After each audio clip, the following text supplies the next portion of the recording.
adalah gembalaku, takkan kekurangan aku. Ia membaringkan aku di padang berumput hijau. Saudara-saudari yang terkasih di dalam Kristus, selamat pagi. Salam jumpa lagi dalam Sabda Siap Saji. Rabu 27 September 2023, peringatan Santo Vincentius A. Paulo, Imam. Marilah kita berdoa. Dalam nama Bapa dan Putra dan Roh Kudus. Amin. Pemimpin mulia, Bapa bijaksana, yang hari ini kita peringati, kini berjaya penuh sukacita di surga baka. Ia selalu sungguh berusaha untuk membantu membimbing sesama, giat, mengabdi dengan tulus hati Allah sejati. Semoga kita ditolong doanya dan menerima pengampunan dosa, diantarkannya menuju ke surga menghadap Bapa. Dimuliakanlah Bapa Maha Murah, bersama Putra penebus dunia, Roh Kudus, pula penghibur gereja selama-lamanya. Allah pembela kaum papa, Santo Vincentius, imammu kau bina dalam kegiatan kerasulannya untuk menyelamatkan orang yang miskin dan mendidik para rohaniwan. Semoga kami dikobarkan dengan semangat yang sama, mencintai yang dikasihinya, dan melaksanakan yang diajarkannya.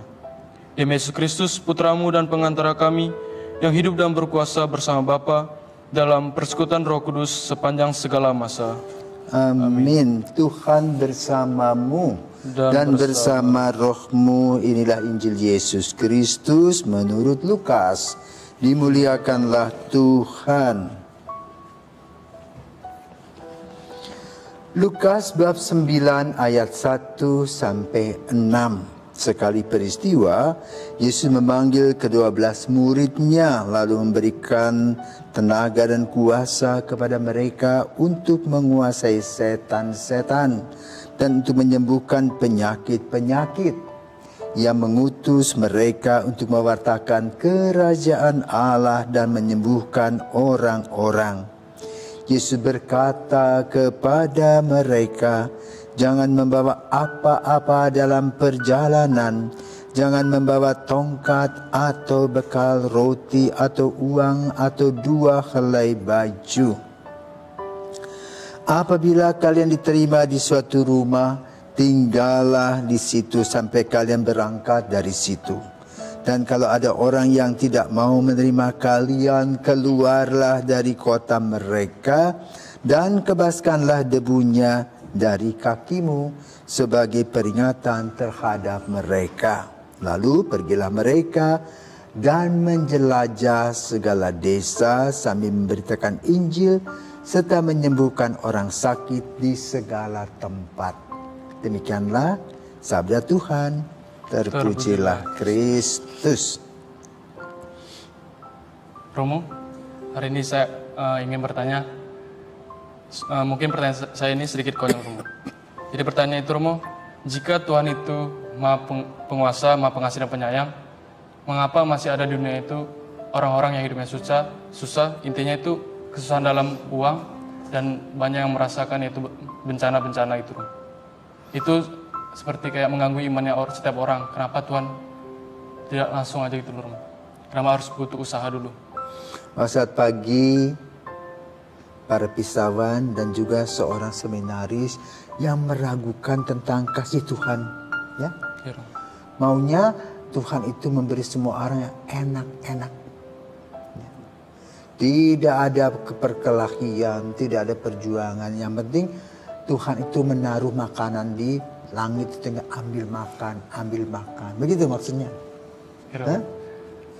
Nah, saudaraku terkasih, Yesus selalu berkata, orang miskin selalu ada padamu, maka kamulah yang harus mengurusnya. Menggunakan apa? Nalar. Tuh. Kenapa orang-orang miskin itu ada? Kalau kita menganalisa, bisa kita melihat analisa secara antropologis, ya, secara sosiologis bisa, secara psikologis bisa, secara ekonomis bisa. Secara sosiologis, ya karena dosa, orang ingat diri ego. Ya, maka terjadilah feodalisme, penjajahan. Induk semang, bos, dia menggaji sedikit mungkin, mempekerjakan sebanyak mungkin. Itu ketidakadilan. Kalau semua orang seperti Santo Vincentius, mungkin tidak ada lagi kemiskinan. Nah, saudaraku terkasih, hari ini kita memperingati Santo Vincentius A. Paulo yang merendah hidupnya. Dia berasal dari keluarga petani yang miskin. Dan dengan kemiskinan dia sudah alami sejak kecil. Dia berpikir capek deh jadi orang miskin. Lalu apa yang dilakukan oleh Vincent? Sekolah. Selesai sekolah, bayangkan usia 19 tahun sudah selesai teologi. Dan dia menjadi, boleh katakan, seperti diakon ya, atau pastor pada zaman itu. Tidak seperti sekarang musim macam-macam. Lalu dia ditangkap, dijadikan budak ke Tunisia, di Tunisia. Jadi seperti cerita Yusuf dalam Perjanjian Lama. Alih-alih doa-doanya menyebabkan apa? Dia menjadi budak di sebuah keluarga Kristen di Tunisia yang kemudian merancang rame-rame pergi meninggalkan Tunisia dan melepaskan Vincentius A. Paulo di Perancis. Untung. Coba kalau dia jadi budak terus, tidak akan ada kongregasi misi atau Lasaris CM dan juga PK Putri Kasih, di mana Pater Vincentius A. Paulo ini mendirikan kongregasi bersama dengan Santa Louise Marillac, pendiri Putri Kasih. Jadi boleh katakan dia merefleksikan langkah-langkah ketika dia masih kecil, dan dia tidak mau statis hidupnya, melainkan harus dinamis. Berjuang. Maka kalau kita miskin, jangan duduk-duduk saja menerima nasib sebagai orang miskin. Jadilah seperti Vincentius A. Paulo yang berpikir dengan belajar, maka akan ada hari esok. Karena itu bacaan pada hari ini menguraikan tentang apa? Yesus mengingatkan para murid untuk lepas bebas dalam pewartaan, karena semua yang berbau uang, kekuasaan, berkaitan dengan kenikmatan-kenikmatan. Uang adalah sarana, jangan menjadi batu sandungan dalam pewartaan. Santo Vincentius A. Paulo mengumpulkan para pemuda, kemudian mendirikan seminari. Anak-anak muda disiapkan untuk menjadi pastor.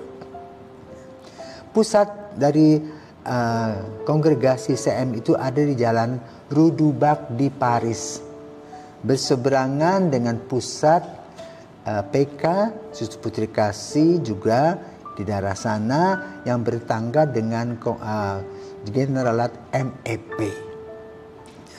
Di dalam pusat PK Putri Kasih tadi kita juga kenal dengan namanya Santa Catarina Labore, yaitu yang berkaitan dengan medali maksiat. Maria menampakkan diri di kapel itu dan memberikan kepadanya medali wasiat. Artinya apa?